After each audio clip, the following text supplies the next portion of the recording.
Social Corporativa do Rio Ônibus. Eu vou estar aqui no papel de mediadora e vamos começar o nosso painel, o segundo painel. Então, eu convido agora a Fernanda Amaral, diretora de Comunicação, ESG e Relações Institucionais da Naturgy Brasil.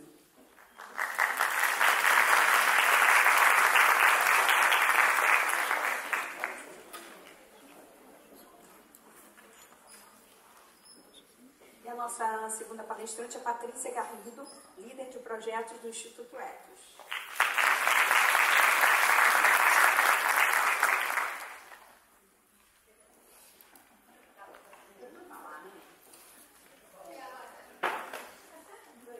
É bom beijar e abraçar, gente.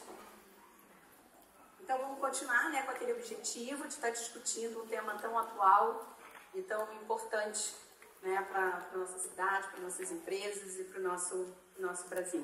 Agora nós vamos começar com o eixo social. Eu estou aqui me acompanhando, estou perdida. Então a gente vai começar com a Fernanda, que é diretora de Comunicação ESG e Relações Institucionais, né, ela apresentando então todo o trabalho que ela faz no eixo social com foco na diversidade, é isso, Fernanda? Exatamente. Boa tarde a todos, agradecer aqui o convite. Uma honra estar fazendo parte aqui dessa mesa, desse debate, dessa conversa. E, mais uma vez, só com mulheres, né? Maravilha. Verdade, né? Nada, todos homens, todos meninos, mas a gente vai em tantos eventos que a gente só vê homens, né? Verdade. E amigas, né? Aqui, isso é comum também no encontro do Ethos. A gente reencontra pessoas que continuam acreditando e aí à frente. Então, eu e a Fernanda temos essa história também antiga. É isso, nós reencontrando aqui no Ethos. Verdade. Eu vou pedir para... Eu vou apresentar de pé, eu acho que fica melhor ter também o conceito de enxergar essa dor. Eu consigo enxergar os slides, acho que fica melhor. Bom, vou começar comentando bem rapidamente quem é a Naturgy, né? Para quem não conhece, para quem não já esteve aqui no painel da manhã, tem uma colega minha aqui, a Gisele, a diretora comercial da Naturgy. A Naturgy é um grupo multinacional espanhol, com sede na Espanha, presença em mais de 20 países, atende hoje aí a cerca de 16 milhões de clientes em todo o mundo. No Brasil, está desde 1997, cumprimos agora em cerca de 27 anos de presença no Brasil, prestando serviços de distribuição de gás canalizado no estado do Rio de Janeiro, através das empresas SEG e SEG Rio, e também em São Paulo. A região sul do estado de São Paulo também é concessão da Naturgy.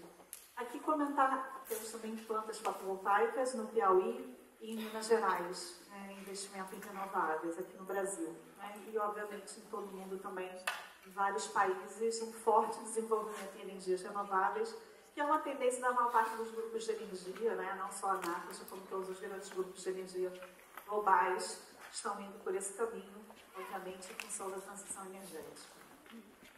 Aqui, comentar rapidamente, né, que o nosso slogan, o nosso propósito tem a transformação no DNA, né? Então a gente fala transforming together, né? Transformando todos juntos, também não adianta transformar para um lado, outro para o outro, né? Quer dizer, todos na mesma direção e todos juntos. E a SEG, por exemplo, para falar aqui da empresa de gás do Rio, cumpre também esse ano 170 anos de existência. Então, assim, é uma empresa centenária. É legal ver que, tanto, obviamente, a história da SEG, né, da Companhia de Gás do Rio de Janeiro, completando 170 anos, como a história da Naturgy tem tudo a ver com Transformando Juntos, né? Uma empresa para sobreviver 170 anos, Se ela não tiver resiliência, capacidade de transformação e uma aposta forte nas pessoas, não vai chegar lá, né? Então, a história da SEG tem tudo a ver com transição energética também. Começou lá atrás, iluminação pública nas ruas do centro da cidade do Rio, substituindo óleo de baleia, né, e por gás, na iluminação pública a gás, nas ruas do centro da cidade, na Rua do Ouvidor, etc.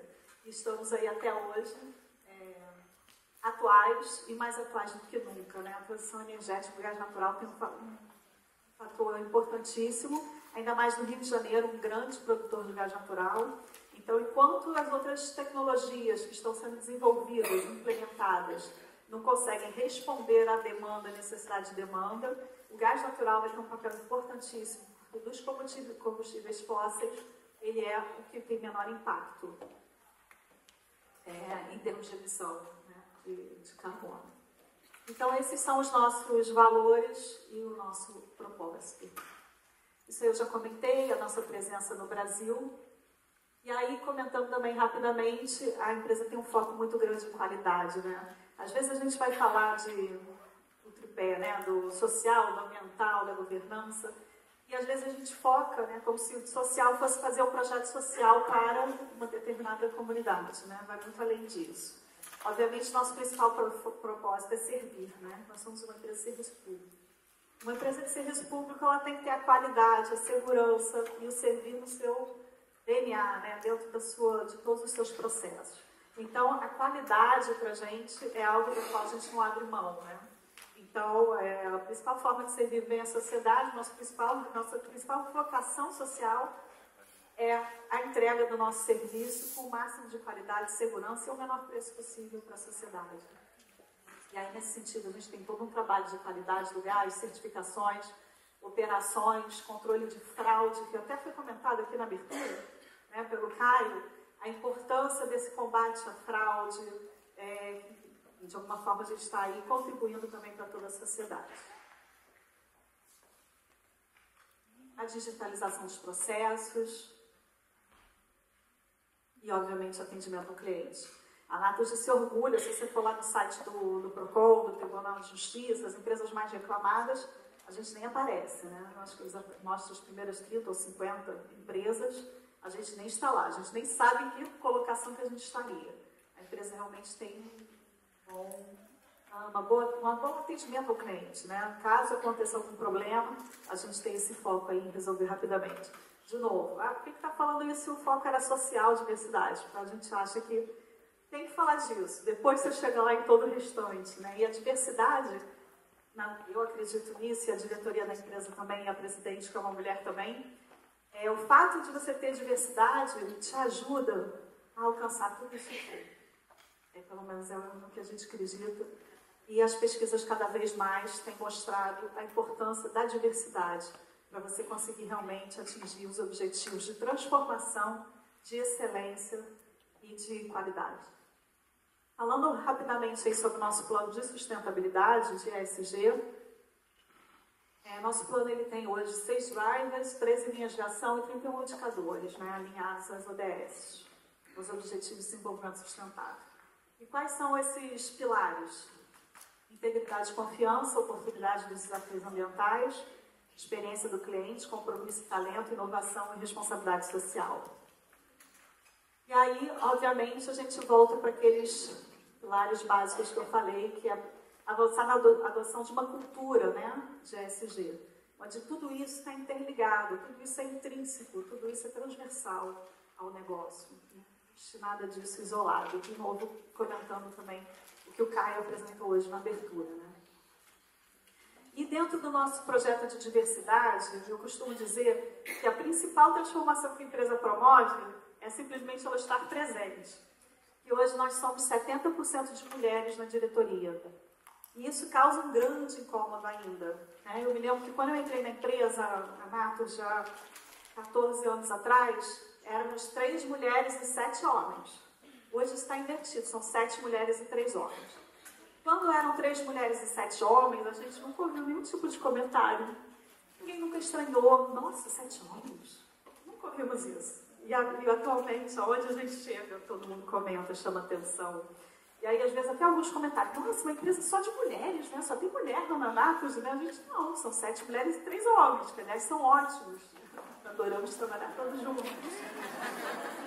E, assim, isso realmente faz parte, a gente entende esse estranhamento, mas a gente ouve todo tipo de gracinha, comentários, muitas vezes até as pessoas querem ser simpáticas. Teve uma vez que um político brincou, chegou num evento, viu uma mesa com mulheres, aí já fala, as mulheres da Natus, a gente já tem um nome, tá? São mulheres da Natus. Nossa, as mulheres da Natus, vou denunciá-las ao Ministério Público do Trabalho. Aí eu olhei também sorrindo, assim como ele falou sorrindo, e falei, estranho, mas 100% de homens vão denunciá-lo ao Ministério Público do Trabalho. Aí ele riu também. Então, assim, ainda lidamos com esse tipo de situação. E isso realmente eu acho que é muito transformador, né? Esse incômodo é saudável. Para você alcançar uma transformação, você precisa incomodar de alguma forma, né? E mostrar que isso é possível. O fato de a gente ter uma presidente mulher, com certeza contribui. Eu realmente tenho dúvidas. Sempre adorei trabalhar com os homens, não tenho questão nenhuma. Aliás, aprendi muito com eles. Cresci muito com os meninos, com as meninas, enfim. Mas eu realmente acredito. E na Natus, a gente não teria 70% de mulheres se a presidente não fosse uma mulher. Eu não sei se na hora da seleção, o presidente, um homem, na hora de escolher o time dele direto, de diretores, não teria ficado incomodado quando chegasse a 6ª mulher ou a 7ª mulher. Talvez ele tivesse parado nos 50%. Porque você bancar uma diretoria com maioria feminina, eu não conheço nenhuma outra empresa, tá, gente, do setor. A gente é uma empresa no setor de infraestrutura, no setor de energia, de engenheiros, no setor tradicional. Não existe outro caso no setor de energia no Brasil. Talvez não exista no mundo. Aí eu já não saberia dizer, né? Assim, de empresa de infraestrutura, de energia de grande porte. E aí, falando aqui, depois desse parênteses longo, aí os nossos objetivos de negócio, onde a diversidade está inserida em todas essas questões. E aí a diversidade também não é só de gênero, né, gente? A gente está falando de diversidade de idade, de raça, enfim, em todos os seus aspectos, né? E, obviamente, a empresa trabalha muito para que esse conceito de diversidade seja realmente inclusivo. E aí, nessa parte de comunicação interna e externa, nós temos uma série de avanços, né? A gente tem políticas rigorosas contra a discriminação assédio, a gente tem políticas de responsabilidade social corporativa, política de direitos humanos, tem um protocolo contra o assédio, tem uma série de políticas escritas, obviamente, oficiais, e que a gente faz treinamentos e está sempre trabalhando isso internamente. A gente tem uma atuação muito grande também nas redes sociais, onde todas essas temáticas a gente está sempre replicando externamente. A gente trabalha isso também em toda a cadeia de valor, também com as nossas empresas terceiras. A gente ganhou o selo ouro com a Secretaria da Mulher. Aliás, nós incentivamos, participamos, junto com o Estado, no desenvolvimento desse selo, que estimula que as empresas, tem todo um checklist lá que a empresa vai cumprindo para ela conseguir galgar avanços nesse selo. E a gente, no primeiro ano de lançamento do selo, fomos a primeira empresa a ter o selo ouro. Também colocamos nas nossas faturas a divulgação de um aplicativo que foi desenvolvido pelo governo do Estado para que mulheres em situação de violência possam imediatamente acionar esse aplicativo e ter aí uma ajuda necessária, desde violência doméstica, todo tipo de situação. Então, a gente também divulgou nas nossas mais de 1 milhão de contas, no site, enfim, a gente faz um trabalho bastante ativo nessa causa. Formação e palestras sobre diversidade, treinamento em direitos humanos, divulgação de dados especiais nas redes sociais, identidade visual também, né? Onde apareça a questão da raça, a questão de gênero. Para que vocês tenham uma ideia, a questão de idade também, a média hoje da empresa de idade é de 44 anos, é uma média bastante alta, né? Então a gente tem muita gente sênior e, obviamente, também jovens entrando aí na empresa. Então, a Natus se orgulha, né, de valorizar e cultivar o talento feminino. Desde a questão da contratação, a gente tem um programa também de FlexiLead, onde a gente tem vagas afirmativas, direcionamento aí para mulher, e de preferência mulher e preta. No plano de cargos também, a visão clara das oportunidades de progressão de carreira, mobilidade interna, isso tudo aqui é muito importante. Conciliação da vida pessoal e do trabalho. A empresa às vezes diz, aqui a gente tem uma cultura de diversidade, mas talvez ela não tenha ali aspectos super relevantes para que a mulher consiga se inserir dentro desse contexto de trabalho, né? Então a gente tem, por exemplo, licença maternidade estendida, licença paternidade estendida, horário flexível, onde a pessoa pode acordar, né, com o seu chefe, com o seu superior, horários de chegada, pode ser 8, 9, 10 da manhã, e aí assim também a saída, que às vezes facilita a questão do deixar filho em creche e tal. Então você tem que pensar num contexto, né, num ambiente que seja inclusivo.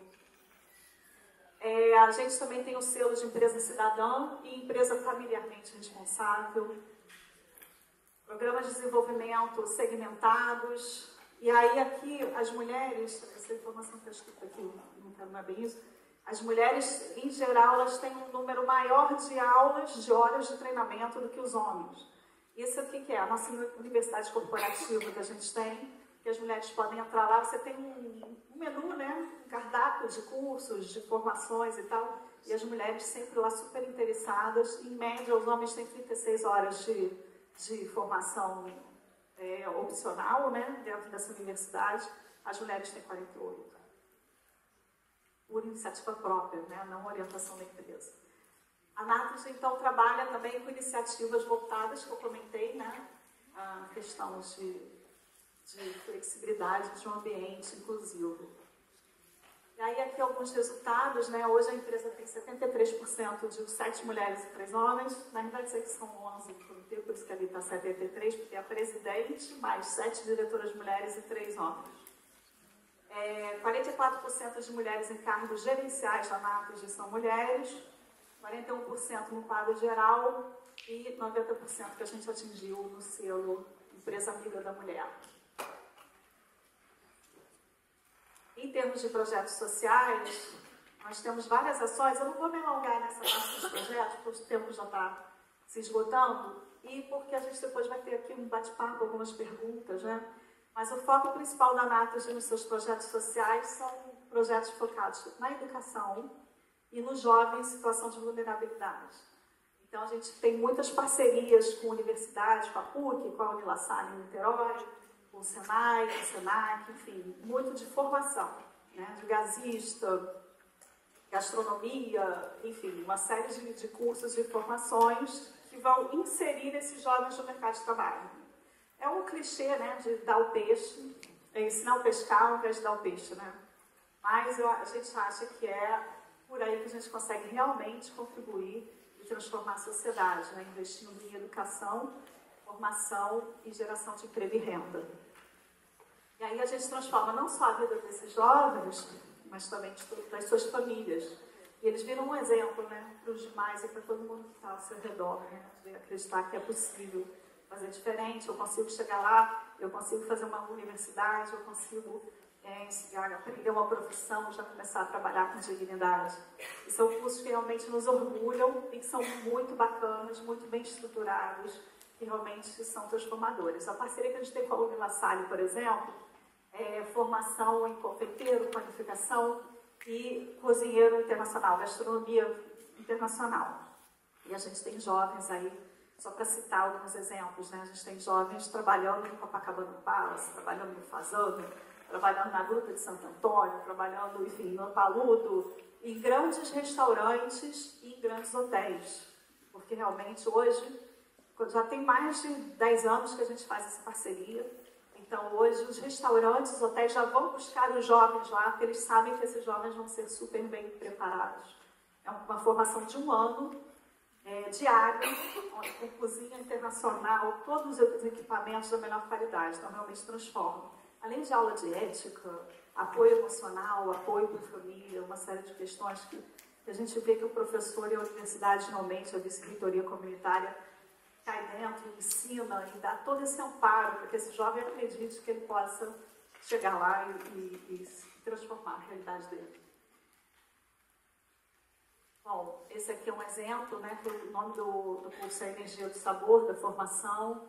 Aqui alguns exemplos também, a gente tem desde atividades nas escolas sobre transição energética, onde vem a energia, todas as questões da mudança climática e etc.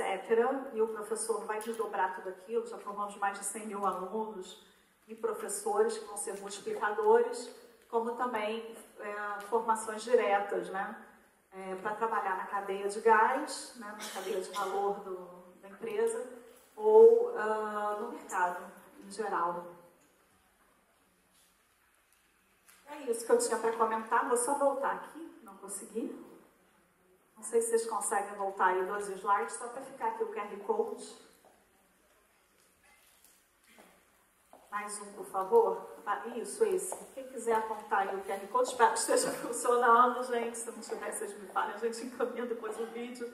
É que tem um vídeo aí dos principais projetos sociais desenvolvidos pela empresa. Esses projetos são realizados com recursos próprios e também com recursos do nosso programa de voluntariado. A gente tem um programa de voluntariado que se chama Dia Solidário. Os funcionários que queiram passam a ser associados ao Dia Solidário, dou um dia de trabalho, é descontado em contra-cheque, um dia por ano de trabalho. A empresa dobra esse valor e esse programa é global, esse programa de voluntariado. Então, somos 20 países onde o grupo está presente, tem funcionários que são associados ao Dia Solidário, eu sou e vários colegas aqui da NATUS também são. A gente doa um dia do nosso salário, a empresa dobra e seleciona projetos com esse valor, né? Então é muito legal também que a gente está sempre estimulando, engajando que os nossos funcionários e os colaboradores participem também de atividades sociais e de ações sociais. E aí tem o QR Code aí com o vídeo, e é o que eu tinha para dizer por enquanto. Depois a gente vai ter aí perguntas, caso vocês tenham dúvidas, e depois eu vou passar aí para a Márcia e para a Patrícia. Obrigada.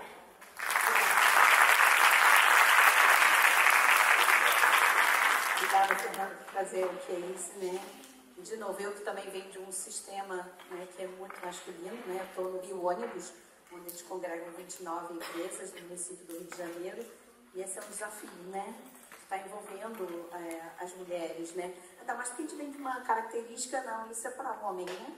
Como você falou, né? Engenheiro, né? Ou está conduzindo uma empresa, enfim. Então, muito boa compartilhar essa sua experiência.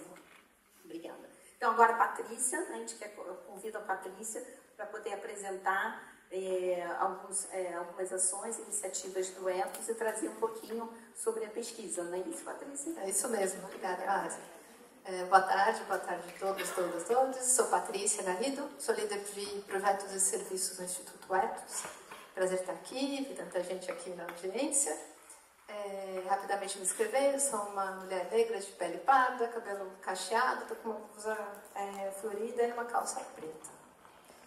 E entre as diferentes iniciativas que o Ethos tem, eu queria aproveitar, né, combinamos aqui de aproveitar essa oportunidade para trazer para vocês uma parte, né, algumas reflexões sobre o principal estudo dessa área que a gente está lançando esse ano. A gente lançou na Conferência Ethos de São Paulo, e aí a proposta é que aqui eu divido algumas reflexões com vocês e temos chance de repercutir sobre isso na sequência.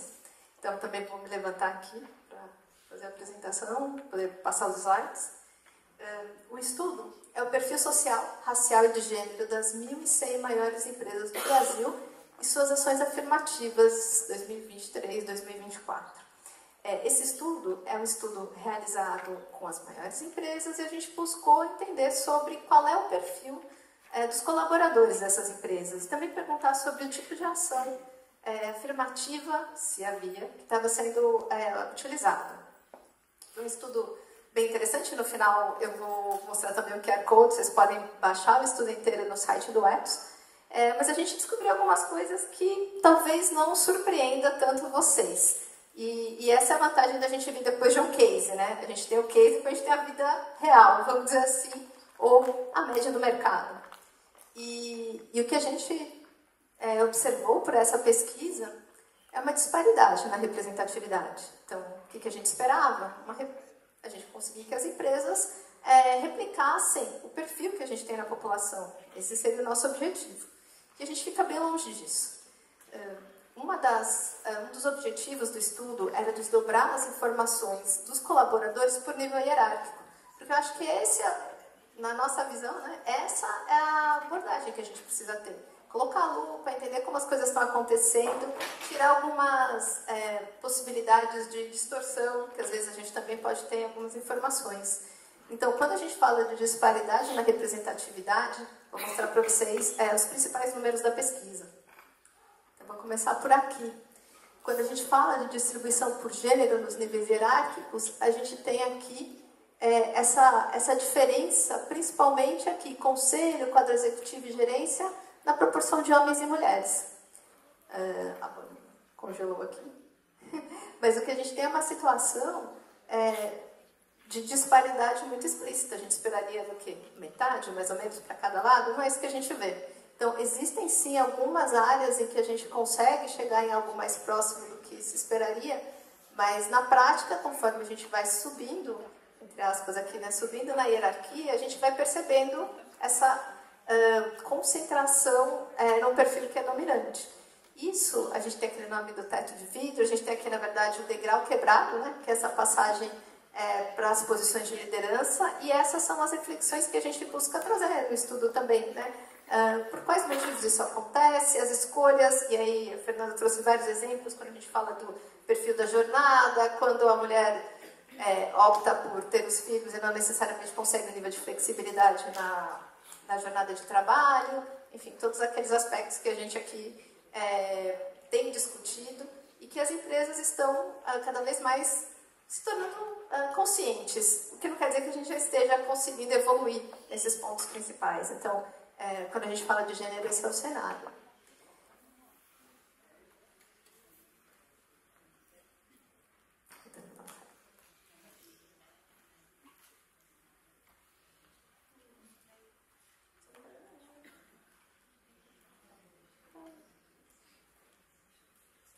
Pode ser? Passou? Ótimo, obrigada. Agora me enviaram que foi. Então, ali, divisão, essa informação retratada por gênero. Aqui a gente traz por cor ou raça nos níveis hierárquicos. E aí a gente tem, de novo, um resultado que a gente, de certa forma, esperava, mas é sempre chocante quando a gente coloca isso em números, né? Então, se a gente olha aqui novamente o topo da pirâmide dessas principais empresas, bom, ali na parte de cima, a gente consegue perceber essa concentração também. Então, a parte de negros, pardos e pretos, a gente percebe essa subrepresentatividade quando a gente fala de amarelos indígenas também. Então, a gente tem um perfil dominante que vai se estabelecendo aqui. E a gente consegue claramente perceber isso nessa pirâmide. Com relação à deficiência, a gente também percebe esse cenário. Então, vamos lá, eu estou passando um por um para a gente entender qual é o objetivo do estudo em termos de representar o cenário que a gente percebeu. Quando a gente olha funcionários com deficiência e sem deficiência, a gente também vê esse cenário. Eu acho que vale dizer que a gente tem questões regulatórias com relação à presença de funcionários com deficiência. Mas a mesma coisa, quando a gente olha aqui, estamos abaixo e conforme a gente sobe no nível hierárquico também.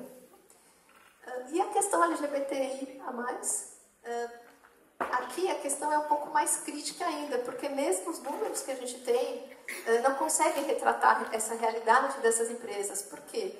As empresas não reportam esse número, existem dúvidas sobre como fazer, se é legal ou não, se faz sentido, se aumenta ou se diminui alguma eventual discriminação que já seja notada na empresa. Então, a gente tem um gap realmente gigantesco na mensuração. Então, aqui, a informação é que o não mensura fica na faixa dos 70% nas diferentes empresas. Então, aqui é uma invisibilização mesmo dessa característica, o que complica ainda mais quando a gente pensa em ações da empresa e em políticas afirmativas.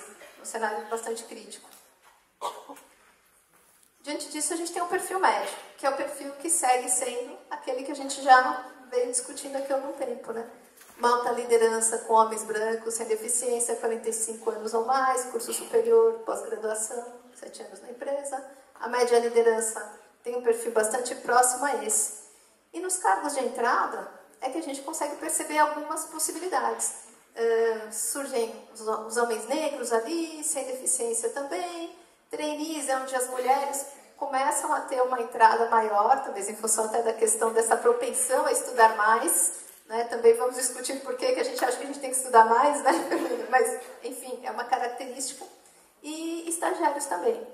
Então, a gente pode pensar, tem uma porta de entrada em algum lugar ali se abrindo, mas, enfim, quanto tempo vai demorar para isso acontecer? E a gente conseguir subir, permear toda a organização da forma como seria esperado, né? Nesse sentido, o que a gente tem como subrepresentatividade é dado. Então, a população negra com uma porta de entrada pelos cargos operacionais, e quando a gente sabe que a diferença é gritante, a gente falou aqui um pouco também de manhã, né? O Caio trouxe a informação, quando a gente fala de gênero, sobre a lei que estabelece a equidade salarial, que também tem seus desafios, né? Já tem a lei, mas a gente segue com desafios para a implementação. E a gente viu que, quando a gente olha gênero, onde a gente tem a diferença um pouco menor, mas é muito grande ainda, a gente teve um avanço muito lento. Quando a gente olha os dados de 2000, do estudo anterior, 2016 para agora, o que a gente tem é cerca de 10% de avanço. É pouco, se a gente pensar o quanto mudou, quantas coisas aconteceram. A gente pensa que, sim, é possível e é sucesso a gente poder ter um número de mulheres representativo, ter 7 de 10 aqui, como foi o exemplo que a Fernanda trouxe. Então, existem oportunidades, né? E eu não vou nem trazer tantas referências, porque acho que a Fernanda foi muito feliz trazendo várias delas, né? Porque quando é 7 para 10 ao contrário, tá tudo bem. E quando a gente fala de mulheres, tá bom assim, né? Como é que isso funciona? Então, a subrepresentatividade é dada, real. Isso quando a gente tem os dados, né? Vamos lembrar da questão LGBTI+, que foi trazida. Então, qual é a questão? A gente tem um gap real e o gap na liderança é ainda maior. E, como bem disse Fernanda, se os grupos minorizados não estão tomando as decisões, não estão nas salas em que as decisões, as discussões acontecem, não tem a caneta para tomar essas decisões, né, e assinar ali, a chance dessa diversidade acontecer é menor. E como ela pode acontecer? Ela pode acontecer por regulamentação. Quando a gente mostra esses dados, a gente vê que isso também tem seus desafios. Ela pode acontecer por autorregulação, e essa é uma frente que anda um pouco mais rápido. A gente tem empresas que se propõem a ser referência nesse ponto. Existem movimentos sociais puxando isso, então que bom, mas ainda são a minoria. Empresas que se propõem a ter esse como um grande diferencial. E aí movendo, de alguma forma, o entorno. Então, alguns pontos que a gente também trouxe na parte da manhã, que eu acho que são muito importantes, é o quanto quanto a gente conseguir girar essa roda no sentido dessa equidade, vai nos ajudar a reduzir, a combater as desigualdades, que é o principal ponto, né, a maior mazela que a gente tem nesse país. Isso aqui reflete isso. Isso aqui é como cada empresa pode contribuir de maneira direta para uma mudança no cenário, né, gerando renda, gerando emprego. E este ponto é um ponto importante, a gente lembrar que a decisão por concentração e desconcentração muitas vezes está na nossa mão. Concentração e desconcentração de renda, no caso. E aí, isso é difícil de acontecer? Tem seus desafios, trouxemos alguns aqui, mas existe uma crescente conscientização. Talvez essa seja a principal informação positiva, vamos dizer assim, do estudo. Né? O que a gente percebe é que, na pergunta sobre qual é, né, a percepção das lideranças executivas sobre a proporção dos grupos minorizados em cada cargo, aqui de mulheres. Essa linha vermelha aqui são as pessoas que respondem, né, na liderança que a representatividade está abaixo do esperado. Então, o que a gente percebe é que esse número, né, as barrinhas são comparativas, 2010, 2015, 2023, a gente percebe que vem aumentando. Então, assim, já existe um incômodo, um desconforto nessa linha, que é o que justifica ações que algumas empresas já estão trazendo. Mas ainda assim, a gente está ali metade, mais ou menos, se indignando, reconhecendo que a representação está abaixo em gênero, né, que seria o primeiro passo, normalmente, para a gente seguir. Aqui é o quadro racial, abaixo do que deveria também, então esse reconhecimento existe, é crescente, mas enfim, não se traduziu ali nos dados que a gente viu.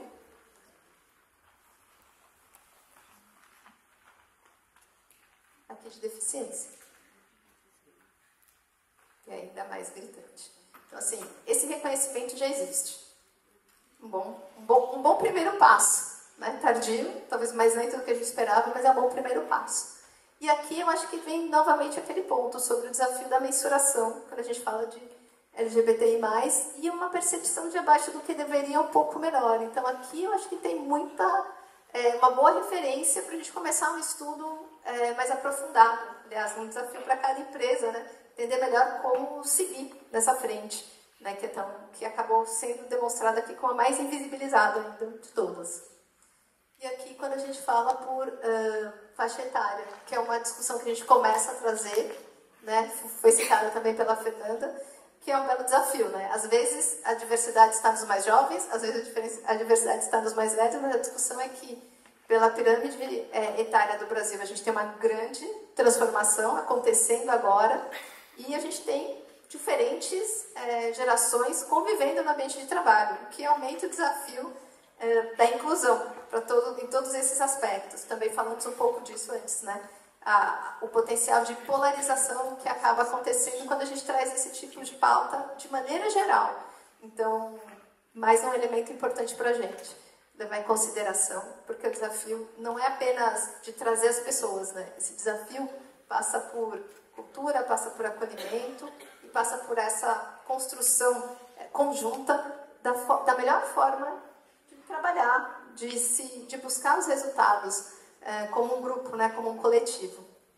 E um ponto interessante aqui também que eu trago é o resultado sobre as empresas que adotam políticas afirmativas. Então, se a empresa adota políticas afirmativas, um pouquinho mais ali da metade das empresas afirma que sim, tem políticas de contratação afirmativa. E aí a gente tem, né, para mulheres, 21%. Para pessoas negras, ações e metas para mulheres negras, 7%, 6% para pessoas com deficiência. Então, vamos ali com... Se 45% não tem nenhuma ação, então a gente tem mais da metade com ações. Né? Então, voltamos a discutir aqui o pragmatismo, né, ou não dessas ações, a eficiência ou não dessas ações, a oportunidade que a gente tem de compartilhar boas práticas para que essas ações tragam os resultados esperados, né, os resultados que a gente precisa ter no combate às desigualdades e na representatividade nas organizações do que a gente tem fora. Né? E por vários motivos. Né? Vários estudos mostram que você consegue replicar melhor a sua base de clientes ou de consumidores. Isso é um ganho. Se você tem perfis diferentes, você tem mais criatividade, você tem soluções mais robustas, você consegue se posicionar diante dos temas. E é o certo a fazer porque você está dando oportunidade para diferentes grupos. Então, ao mesmo tempo que é o certo, existem grandes desafios e, infelizmente, numa sociedade que vem se polarizando bastante. Então, a gente está aqui meio que no oásis fazendo essa discussão e aqui as pessoas balançando a cabeça porque concordam com isso, mas o fato é que a gente precisa evoluir com isso em diferentes áreas, diferentes perfis, diferentes discussões. Então, a falta de representatividade não condiz com esse cenário, mas a gente faz tudo isso porque a gente não consegue mover rapidamente esse ponteiro. A responsabilidade é também, sim, das empresas. A gente, como Instituto Ethos, está aqui também para contribuir, trazer referências, trazer boas práticas, fazer as provocações necessárias. E acho que a mais necessária de todas é a gente entender qual é a responsabilidade que pode, sim, estar no papel de cada um no dia a dia, nas decisões afirmativas que podem vir, na defesa de princípios que levem isso em conta. E quando a questão da transversalidade, que para a gente é tão importante, vem para a mesa, o tema do social é muito importante. né? Não dá para falar de combate aos extremos climáticos se a gente não considerar que as populações mais vulnerabilizadas são as que sofrem mais. A gente está falando de racismo climático. Quando a gente fala sobre apenas um grupo ter acesso ao emprego, enfim, a ter uma renda, ao trabalho digno, ao trabalho justo, a gente está novamente concentrando e dando a oportunidade da desigualdade continuar permeando o país. Então, são decisões importantes que passam por esse aspecto sistêmico de transversalidade. E as ações afirmativas, então, elas existem, mas elas têm um potencial de melhoria, né? Muitas vezes a gente ouve, não tem esse perfil, as pessoas com esse perfil não existem, não estão por aqui, não vão subir ou baixar a régua, enfim, várias expressões que existem. E a pergunta, né, será que a gente está realmente se propondo a trazer essas pessoas? Em que condições? Como a gente pode desenvolvê-las? Será que as regras que a gente está colocando para essa contratação são realmente necessárias? Repensar o processo de uma forma mais ampla, né? Porque a transformação é, antes de tudo, cultural. Né? Uma decisão sendo tomada tem entraves, tem desafios, mas se ela é uma decisão que vem dos princípios, se ela é uma decisão que faz parte da estratégia da empresa, se a empresa entende isso de uma forma transversal e não apenas como uma ação lateral, isso pode acontecer, isso pode trazer resultados, isso é a coisa certa a fazer, e mais uma vez temos exemplos disso. Queria só dar visibilidade para os patrocinadores do estudo, que é bem importante, que nos ajudaram a trazer essas informações, a tangibilizar, e a gente vai seguir repercutindo esse estudo. Como eu disse, esse estudo é um dos principais estudos do Ethos para esse ano. Aqui está o time que trabalhou nisso, reconhecendo principalmente a Scarlett, que foi a coordenadora desse projeto. E acho que vale dizer para vocês que existe muito mais informação. Ali na lista a gente tinha convidados especiais que fizeram análises para esse estudo. Enfim, tudo isso está disponível no site do Ethos. Aqui tem um QR Code. Fiquem à vontade para baixar, repercutir, compartilhar o estudo. Obrigada.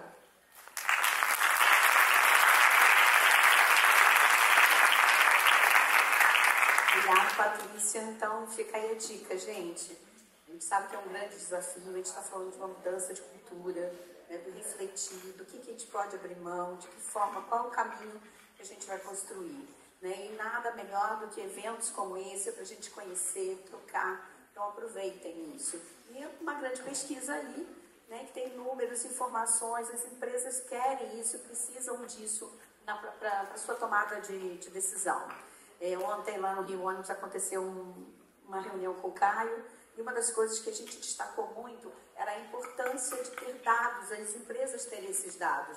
Porque muitas empresas às vezes fazem algum trabalho, mas não está sistematizado, não tem essas informações, o quanto são importantes essas informações, como a gente está trazendo aqui na pesquisa do perfil, né, para a gente olhar para a nossa realidade e estar propondo mudanças, né, discutindo isso na empresa, e se lá dentro a gente não consegue sozinho, né, a gente tem um Ethos aí para chamar a gente para essa discussão, né, e a gente seguir adiante. Então, muito obrigada, Fernanda. Muito obrigada, Patrícia, pelo trabalho de vocês. Agora eu vou fazer algumas perguntas. Então, vamos lá. De que forma as iniciativas sociais da sua organização está promovendo a inclusão e a equidade, especialmente em populações vulneráveis? Começa, Fernanda. Posso começar. Ali, por exemplo, nos projetos sociais, a gente não incluía vagas afirmativas, né? A gente tinha um desejo, né, aqui com o time que toca esses projetos, e a gente falava, legal, tem que ter mulheres. Aí na reunião com essas instituições, a gente dizia, olha, na seleção, busca mulheres e tal, de que forma que a gente consegue ter. E aí, principalmente nos cursos, por exemplo, mais técnicos, gasista, agente comercial e etc., era mais difícil a gente conseguir preencher essas vagas com mulheres. Aí a gente foi fazendo isso, até que a Patrícia comentou, né? A gente foi fazendo um trabalho de que forma que a gente consegue ter uma base para selecionar mulheres, né? A gente foi conversando isso, por exemplo, com as instituições parceiras. Hoje, nossos projetos sociais, a gente sempre coloca 50% de vagas para mulheres. Enfim, essas transformações elas vão ocorrendo, né? E aí, essa questão que a Patrícia estava falando também, a gente sempre já teve até alguns debates lá na hora da seleção, né? Por exemplo, tinha um critério lá para aquelas vagas de Flexi Lead, que é um programa para jovens de até 30 anos, enfim, que tem alguns critérios lá, e aí exigia inglês fluente. E a gente ficou discutindo, para que esse inglês fluente aí? Vai usar o inglês com o quê? Para quê? Né? Enfim, não tem nas suas atividades, não necessariamente aquela pessoa teria que se deparar com a necessidade de ter inglês fluente. E a gente via nisso, às vezes, uma forma de uma barreira, né? Principalmente para estudantes que às vezes vinham da escola pública, onde talvez não tenha tido esse acesso ao inglês fluente. Aí depois de muito brigar, então a gente conseguiu, chegamos lá no meio termo, ficou inglês avançado. Já melhorou, né? Já melhorou. Porque assim, aqueles critérios são realmente essenciais? Por que a gente não permite que aquele jovem talento entre e depois a empresa ajuda ele a desenvolver esse inglês, por exemplo, ao qual ele talvez não tenha tido acesso ou não tenha tido a necessidade de se desenvolver antes? Então, assim, esse tipo de discussão é importante quando você está falando dessa inclusão social, né? Que, de fato, comece a representar a população, né? O país onde a gente está inserido, o estado onde a gente está inserido. Obrigada, Fernanda. Eu gostaria. Eu acho que um ponto de partida é fazer um censo, né? Entender como está o perfil das pessoas que trabalham com você e entender a partir daí onde você pode ter oportunidade de atuar e fazer esse tipo de discussão, flexibilizar as oportunidades que você tem. E tem dois pontos principais que eu queria trazer. Um tem a ver com o papel da empresa também puxando essa conversa com os fornecedores, né? Então, a gente está falando de um dado que é ser baseado em informação, então você sabe, você coleta, você entende qual é o perfil da sua empresa, e aí vou até abrir um parênteses aqui, o Ethos também faz isso, estamos aplicando os indicadores Ethos no Ethos, temos políticas de vagas afirmativas, eu entrei em uma vaga afirmativa no Ethos, estamos com uma, aliás, trabalhando a área de meio ambiente também, então é uma prioridade que a gente também leva a sério, então a gente consegue trocar e falar, olha, tive dificuldade nisso, aconteceu dessa forma, então é muito interessante essa parte. E levando isso para as empresas que estão no entorno, né? A gente tem um projeto de cadeia de valor para trabalhar as empresas fornecedoras e ajudar as empresas matriz, né, como a gente diz, a levar esses critérios também para a sua rede. E aí você vai aumentando esse impacto, o que é muito positivo, e discutindo ideias, práticas, caminhos para isso acontecer. E o segundo ponto que eu queria trazer tem a ver com territorialidade, que eu acho que é bem importante também. Né? A gente está falando aqui de um perfil corporativo, estamos falando das 1.100 maiores empresas, estamos aqui com grandes empresas, e a gente tem diferentes perfis de empresas, pequenas e médias, mas a gente está falando de empresas aqui, principalmente no Sudeste.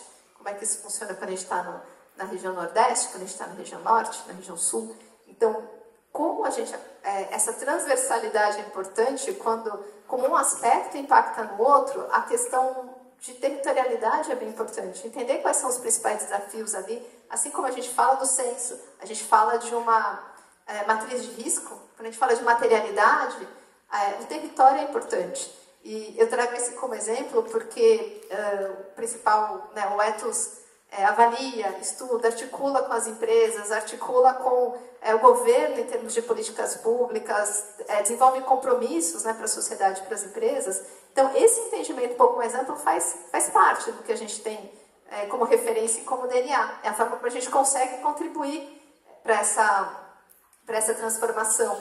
E muitas vezes ela é específica mesmo, né? Tem gente que pensa, nossa, mas isso representa ou não o meu cenário?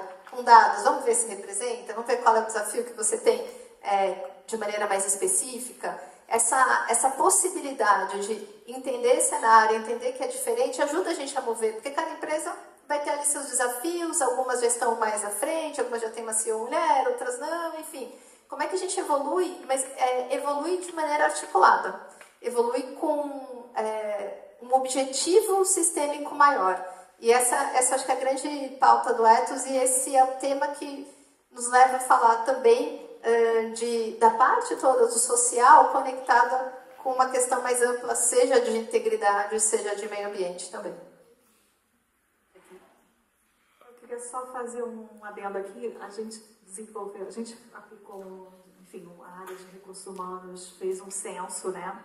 E aí lembrei daquilo que você comentou também, da dificuldade que as empresas têm de mapear a LGBTQIA+, e tal. E esse foi um dado que a gente também identificou, né? Porque como é que você consegue fazer... Aí a gente acabou conversando com alguns consultores e a gente achou que só através da autodeclaração, né?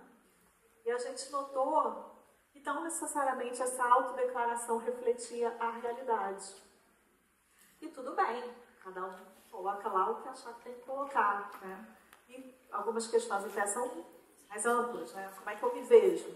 Sou branca, sou parda, sou negra, né? Gente, nessa mistura brasileira, como é que você se identifica?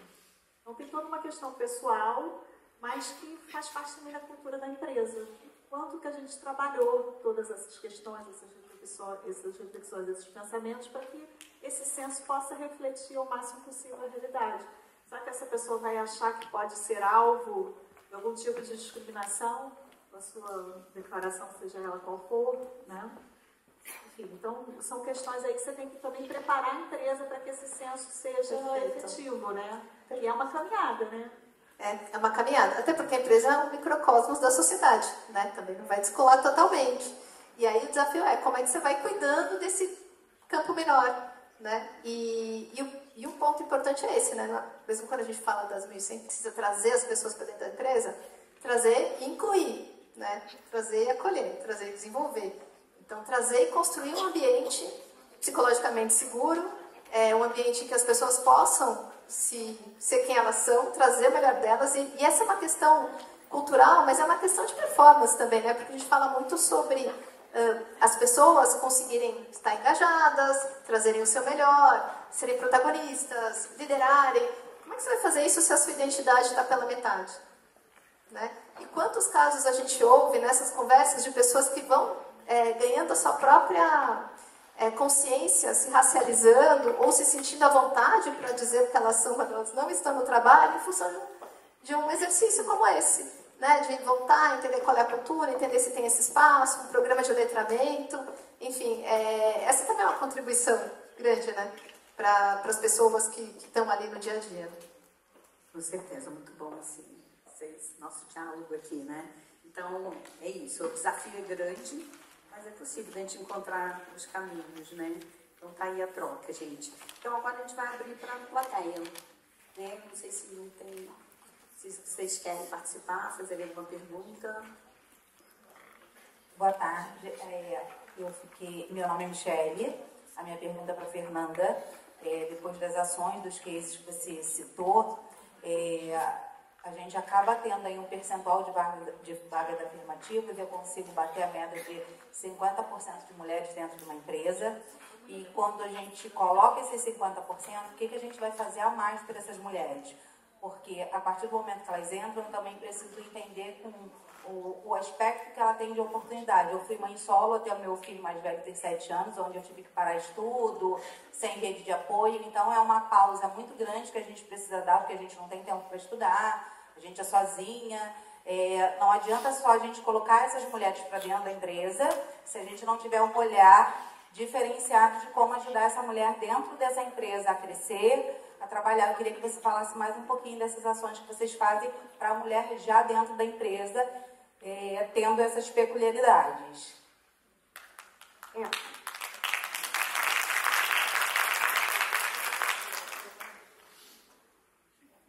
Bom, eu também fui mãe não solo, mas mãe trabalhando muito. Morava na Barra da Tijuca, trabalhava em Niterói. E uma loucura, aquele corre-corre, né? Todas nós sabemos o que é isso, quem é mãe, quem não é também acompanha com os colegas, tias, irmãs, etc. É uma tripla jornada, né? Mas eu vejo que hoje os homens também estão começando a ter essas jornadas também, né? Ainda não tanto quanto nós mulheres gostaríamos, né? Em termos de divisão de tarefas, mas a empresa ela tenta ter um olhar também mais ampliado. Por isso a gente tem, por exemplo, licença maternidade estendida, mas também tem a licença paternidade estendida. Aí até tem uns homens lá que brigam, não, mas os homens não querem isso não. Não deixa minha mulher saber disso, que a empresa oferece isso, eles falam brincando.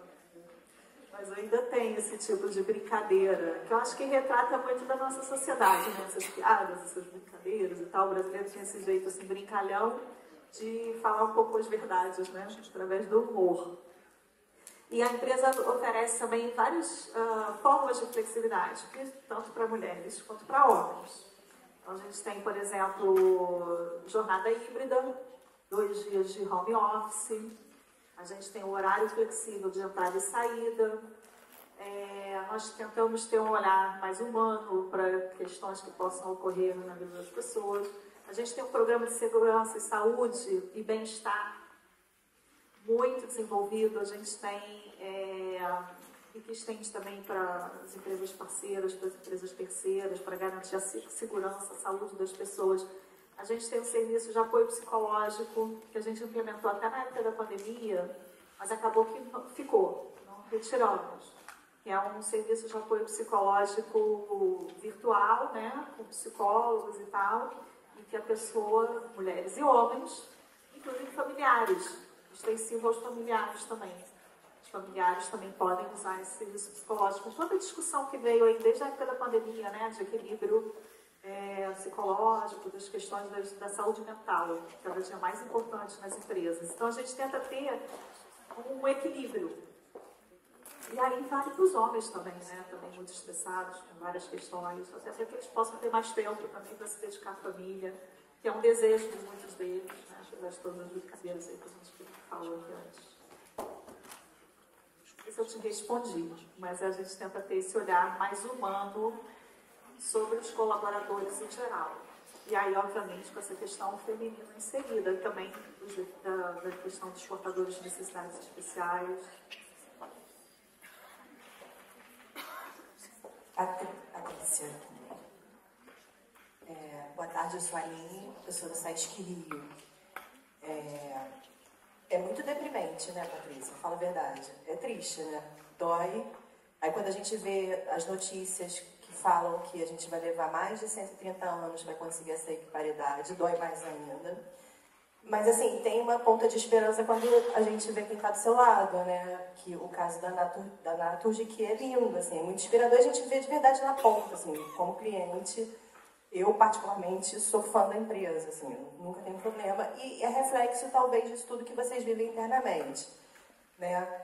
Mas eu queria, assim, que você falasse um pouco mais, Patrícia, desses movimentos que a gente faz. Esse encontro, por exemplo, aqui, é muito rico, porque isso promove na gente um incômodo, e por mais que talvez a gente não ocupe cargos, posições de liderança, inevitavelmente a gente vai levar isso para dentro das nossas empresas. Essas discussões vão acontecer, elas estão acontecendo, né? Então, assim, fala um pouquinho mais para a gente sobre a importância desses encontros, o que tem acontecido, onde você tem ido, com quem você tem falado, onde você está lendo, tá? Para a gente se inspirar também e poder fazer esse vucu-vucu dentro das nossas empresas, sabe? Ótimo, perfeito, é isso. Cabe a nós, né? Fazer esse movimento. E o Ethos, esse estudo a gente lançou agora em setembro. E começando a disseminação agora, então a gente distribuiu, baixou, né, liberou o acesso a esse estudo de maneira no online, mas a gente começa agora a fazer conversas. A gente está apresentando em empresas, né, estamos associados, já apresentamos em diferentes empresas. A gente vai repercutir isso a partir de lives, né, de webinars que a gente tem previsto também. E o que para a gente é essencial, dividir essa conversa em temas diferentes. Então, porque é mais fácil a gente, entre aspas, pregar para os convertidos, né, como se diz. Então, como é que a gente leva essa conversa para as discussões com o grupo de integridade que a gente tem no Ethos? Como é que a gente associa isso aqui com as questões dos efeitos dos extremos climáticos, quando a gente está conversando, que vem um ano de COP. O Caio falou isso no começo, o COP é além do ambiental. Então, aliás, o ano que vem o nosso trabalho todo é nessa linha, de como a gente conecta esses elementos. A gente fala de integridade socioambiental, por exemplo, e a gente tem a própria CGU junto com a gente, um Proética, enfim, nesse formato, que é o formato de trazer essa inquietação para discussão de conformidade, como é que a gente pauta políticas públicas a respeito disso. E o ethos tem uma característica, uma vocação que é de articulação. Então, ao mesmo tempo que a gente está com as empresas, é a nossa base associativa de empresas, é com as empresas que a gente conversa para as empresas, que a gente conduz esses estudos e busca mobilizar e ajudar na gestão sustentável, a gente também está com organizações fazendo isso. Né? Então, coalizões, vocês viram os parceiros que a gente tem, o Mover, o Movimento Mulher 360, o Fórum LGBT. Então, a gente não vai sozinho, a gente vai em grupo, disseminando essas informações e passando adiante. Então, queria agradecer a sua pergunta, que colocando à disposição, enfim, o QR Code, conversem com a gente. Estamos por aqui, Rita, Felipe, Caio, Tiago, enfim, a gente tem todo o interesse em levar essa informação para frente. E a questão do combate às diversidades é a nossa principal pauta, é a nossa prioridade, por isso que a gente está conectando. Então, que a gente puder contribuir, vamos, mas é um movimento coletivo mesmo. Então, é isso que eu diria nesse momento. Mais alguma pergunta? Tem tempo ainda, Ana? Sim. Oi, boa tarde. Meu nome é Priscila, eu trabalho no Sesc Nacional. Minha pergunta é para a Fernanda. Primeiro, parabéns pelo movimento que a Natos vem fazendo. Eu gostaria de saber, você falou um pouco sobre os percentuais, né, de mulheres em cargos de liderança, 74%, em gerencial, 44%.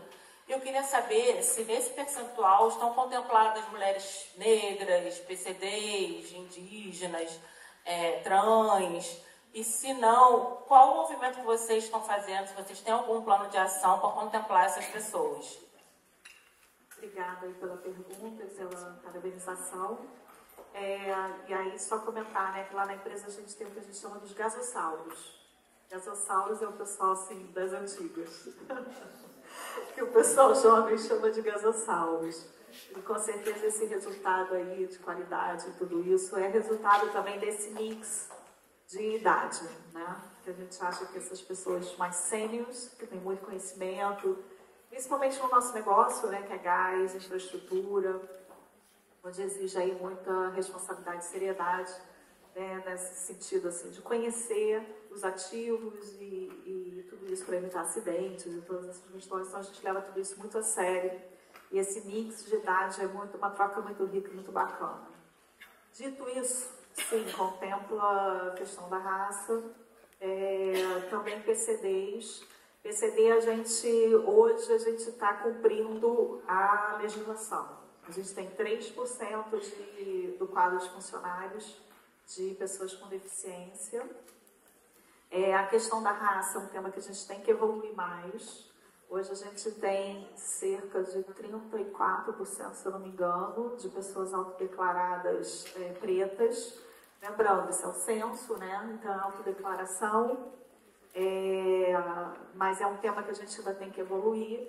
A gente tem trabalhado muito a questão cultural, até como eu comentei antes, né? Para a gente começar a ter um censo mais fidedigno e as pessoas se reconhecerem. Então a gente tem trabalhado muito essas questões, levando pessoas de fora, palestras, workshops, várias temáticas aí nesse sentido para a gente aprofundar essa autopercepção e que isso se reflita aí nesse censo. E também botando aí vagas afirmativas, né, nos processos novos de seleção, para a gente conseguir ter esse mix mais equilibrado. Como a gente tem uma questão etária, uma faixa mais alta, média, e esses temas são temas mais recentes, né? Dos gasossauros lá não tinha, na época dos gasossauros essas questões não eram assim tão presentes, então é um tema que a gente aos poucos tem que ir evoluindo. A gente acha que a gente está evoluindo aí num bom ritmo, quando você vê a média, né, das outras empresas, mas ainda assim insuficiente, né? Então tem muito aí para a gente avançar, sempre está melhorando. Boa tarde. Diferente, eu acredito, da maioria aqui, eu trabalho no setor público. Me chamo Mariana, sou da área de projetos do Instituto Nacional de Traumatologia e Ortopedia, né, ligado ao Ministério da Saúde.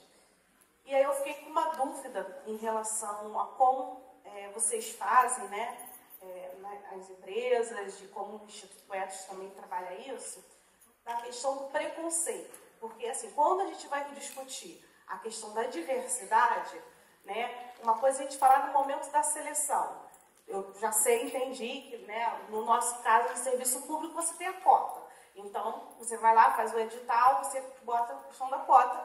E uma coisa que a gente observa e que vem aumentando a discussão ao longo do tempo é que, assim, a questão, às vezes, dessa coisa do autoconhecimento, de como a pessoa se define, ela é uma questão muito social, cultural, por conta da questão do preconceito, né? Então, não é que a pessoa, às vezes, não se identifique com aquilo, mas ela fala, né, aquilo porque ela tem medo de, por conta daquela informação, ou de ela se autodeclarar, enfim, seja negro, seja, né, da comunidade LGBTQI, mas, enfim, como isso é discutido dentro da empresa com o corpo mesmo, né, com os colaboradores, que vocês chamam. Porque isso é muito importante para que a gente consiga, na hora de fazer um censo, eu estou falando por experiência, porque também é difícil dentro do setor público, né? No caso lá no Instituto, a gente tem um comitê de diversidade, onde a gente tem que estar o tempo todo discutindo. Hoje, uma coisa, por exemplo, que surge para a gente é muita discussão da heteroidentificação. Por quê? Porque é muito ruim, né? As pessoas pensam, não vou falar que eu sou negra, porque, enfim, ou a pessoa, de fato, às vezes não tem um letramento, não tem uma série de coisas. Mas a gente se depara também com pessoas que se dizem, que hoje, né, se dizem, às vezes, negra, coisa, e a gente acaba, quando a pessoa passa, por ver que fala, bem, tudo bem que é autodeclarado, mas essa pessoa... Então, hoje a gente discute a questão da heteroidentificação, por exemplo. Né? Você precisa ter pessoas que vão avaliar aquilo, porque quando é para se beneficiar, né, então vale a pena eu falar com a pessoa. E aí, assim, é uma questão muito difícil mesmo, muito tênue, que é difícil para a gente dentro do setor público, mas que a gente discute. A gente, né, nós somos cobrados, inclusive, e eu acho que somos responsáveis, porque a gente pensa, a gente elabora políticas públicas, mas eu queria saber, dentro do setor privado, se vocês conseguem, como é que eu imagino que também seja muito difícil trazer esse tema, né, para discussão. Vou começar. Para mim tem existe uma questão política em algumas, nessa autodeclaração, né? Então, você pode estar nesse momento ou não, isso faz parte do letramento, isso faz parte do caminho, existe o conceito. Vocês, né, tem a história da passabilidade, né? Então, onde você vai, onde você não vai, e quando a gente fala de cotas, isso é um tema crítico. Tem IA, né? Inteligência artificial para definir, né? Participei de um grupo que era assim, primeiro passava a IA, depois a gente ia lá e validava se o que a IA falou fazia sentido e tal. Então, assim, existe essa definição quando a gente está falando ali dos pardos. Acho que a questão LGBTI+, bastante complexa também, nesse sentido, por conta das pessoas não se sentirem à vontade para se manifestarem. O que eu queria trazer 2 pontos nessa linha. Um é dessa cultura de confiança.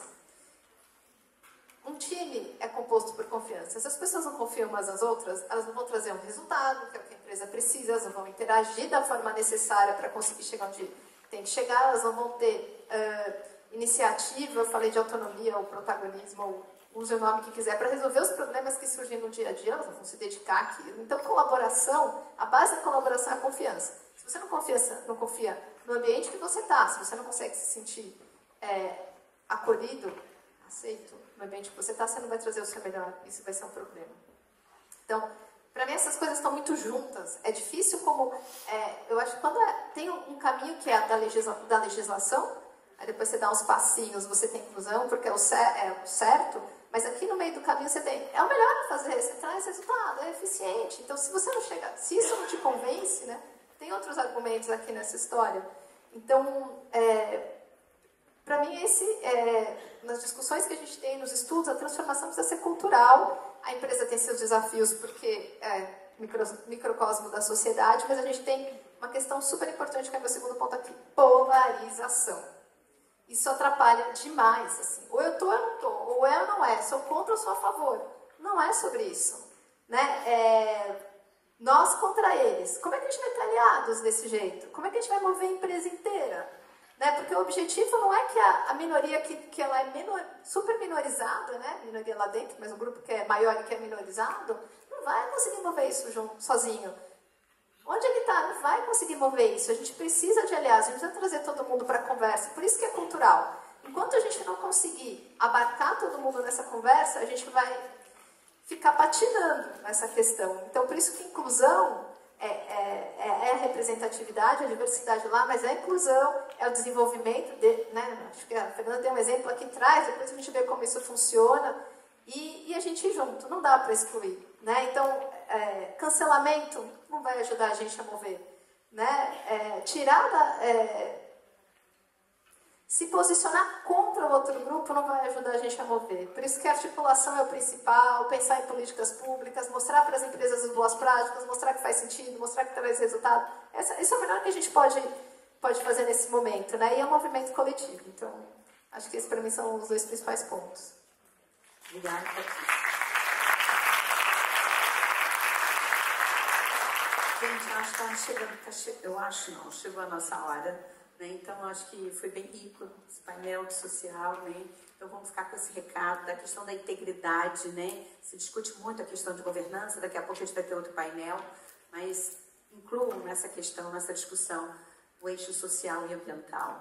Né? E uma outra palavrinha que também, para mim, é muito importante, eu repito o tempo inteiro na empresa, relação de confiança. Né? E é dentro, é fora, com as nossas partes interessadas. E através da relação de confiança, a gente cria espaços para diálogo, para escuta, para processar, para trocar. Então, esse é o meu recado. Então, muito obrigada, Fernanda, obrigada, Patrícia, e obrigada, plateia, por vocês participarem.